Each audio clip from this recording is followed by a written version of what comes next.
कहते हैं कि सुदामा जी शिक्षा और दीक्षा के बाद अपने ग्राम अस्मावतीपुर वर्तमान पोरबंदर में भिक्षा मांगकर अपना जीवन यापन करते थे। सुदामा एक गरीब ब्राह्मण थे। विवाह के बाद वे अपनी पत्नी सुशीला और बच्चों को बताते रहते थे कि मेरे मित्र द्वारिका के राजा श्री कृष्ण हैं जो बहुत ही उदार और परोपकारी हैं। यह सुनकर एक दिन उनकी पत्नी ने डरते हुए उनसे कहा कि यदि आपने मित्र साक्षात लक्ष्मीपति हैं और उदार हैं तो आप क्यों नहीं उनके पास जाते हैं।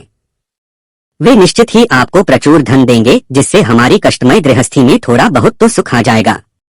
सुदामा संकोचवश पहले तो बहुत मना करते रहे, लेकिन पत्नी के आग्रह पर एक दिन वे कई दिनों की यात्रा करके द्वारिका पहुंच गए। द्वारिका में द्वारपाल ने उन्हें रोका। मात्र एक ही फटे हुए वस्त्र को लपेट गरीब ब्राह्मण जानकर द्वारपाल ने उसे प्रणाम कर यहाँ आने का आशय पूछा। जब सुदामा ने द्वारपाल को बताया कि मैं श्री कृष्ण को मित्र हूँ तो द्वारपाल को आश्चर्य हुआ।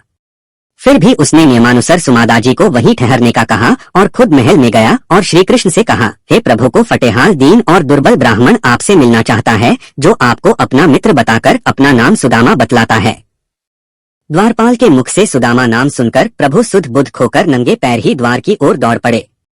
उन्होंने सुदामा को देखते ही अपने हृदय से लगा लिया और प्रभु की आंखों से आंसू निकल पड़े। वे सुदामा को आदरपूर्वक अपने महल में ले गए। महल में ले जाकर उन्हें सुंदर से आस पर बिठाया और रुक्मिणी संग उनके पैर धोए। कहते हैं कि प्रभु को उनके चरण धोने के जल की आवश्यकता ही नहीं पड़ी।